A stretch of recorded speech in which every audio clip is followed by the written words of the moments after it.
The 13th letter in the Aleph-bet is the letter lamid. The phonic of the lamid is like the letter L. It could be la, it could be lo, it could be li, depending on the vowel, on the nakuda that is placed on top or beneath the letter itself. The graphic design of the lamid is the letter vav on top of the letter chaf. Here you have the vav, and then you have the chaf. The gematria of lamid is 30. We are told in the Torah that the Levites, from the age of 30 to 50, would carry the vessels of the tabernacle, the Mishkan, in the desert, because one reaches his fullest strength from the age of 30 unto the age of 50. So 30 represents the strength to carry the Word of God into the world. It's interesting that even though the Jewish people were decreed to stay in the desert for 40 years, because the Meraglim, the spies, came back with an evil report, and they said that we cannot conquer the land. It's a land that consumes its inhabitants, and the Jews began to cry, and God said, fine, now you are going to remain here for 40 years. But why did the Jews have to travel in the desert for 40 years? They could have stayed in one place for 40 years. And the answer is that the job of the Jew was to transform the desert into a garden. And in truth, wherever the tabernacle rested and wherever the Jews resided in the desert, that became transformed into a garden.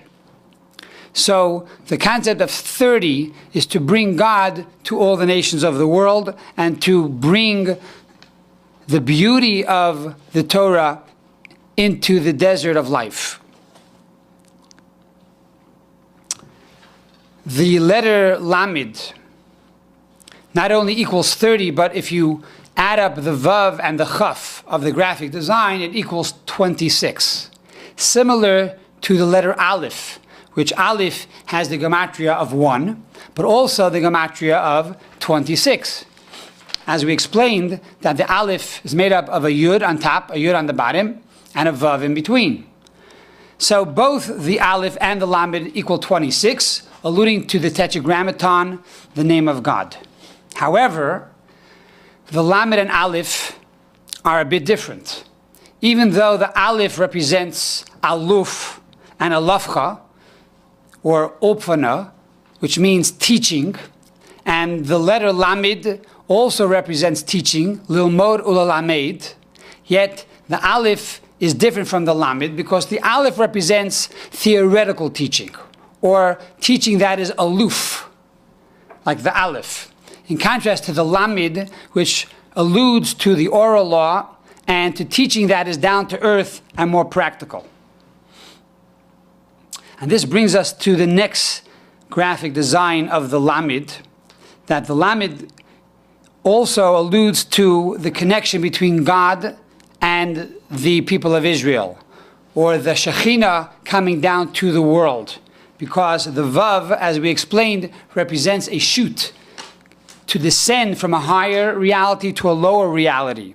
The chaf, which equals 20, alludes to an individual who has 10 attributes of the godly soul, of the Yetzer Tov, and 10 attributes of the animal soul, which is the Yetzer Hara. So when a person prays and he's able to overpower the animal soul and get the animal soul to unite with the godly soul, he now becomes a tabernacle, a place where God comes down and dwells.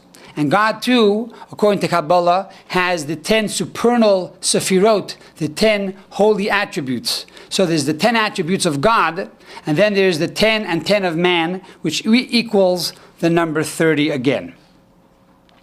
And this perhaps explains the Kabbalistic insight to the graphic design of the lamid.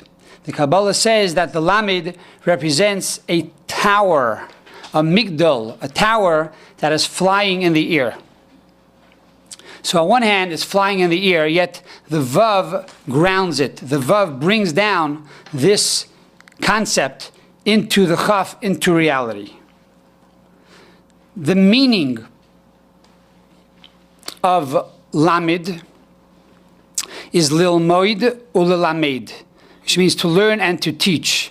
But the word lamed primarily means to teach others, to bring God to others, to bring ethics to others. And it's interesting that the Rambam tells us that there's a mitzvah to study the Torah. But how do we know the mitzvah of study of Torah? From the mitzvah of Vishenantam levanecha, you shall teach the Torah to your children.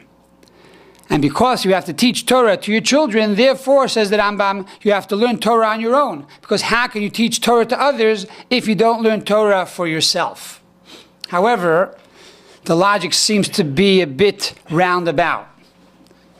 Because we can simply say there's a mitzvah to study Torah, and then another mitzvah to teach Torah to others.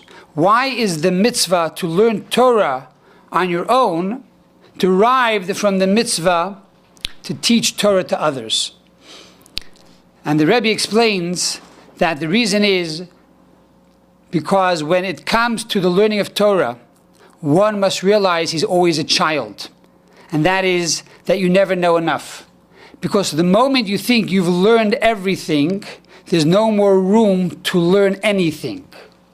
And therefore, the mitzvah of learning Torah is rather lilamed, to teach a child. And to remember, you always have to teach that child within you, because there's always more room for knowledge. For just as God is infinite, so too His Torah is infinite. So let us meditate on the lamid and remind ourselves how much we have to learn for ourselves and how we have the obligation to share the knowledge with others. One of my children, it was difficult to teach him. And whatever I tried never worked. And finally, we were standing together at a mall with my other children, and I came up with an idea. After he was misbehaving, and I asked him to please quiet down, and nothing was working, I took out of my pocketbook, or my pocket, lollipops, and I gave it to my other children and not him. And finally, he began to cry. I pushed the right button. I said to him, "Why are you crying?" He said, "Because everybody got a lollipop besides me." So I said to him, "I don't give lollipops to children that misbehave, but I know you're a good boy, and soon you're going to earn your lollipop." So the idea of teaching can also be through love and must be through love. A young man once came to the Rebbe for $1 Sunday morning, and he told the Rebbe that his sons are becoming more observant, but his daughters are not yet becoming more observant. What should he do to get them more interested? And the Rebbe told him, you should be a living example. For by being a living example, that is the best way to inspire your children. And he said, it's the cheapest and it's also the easiest way to inspire them.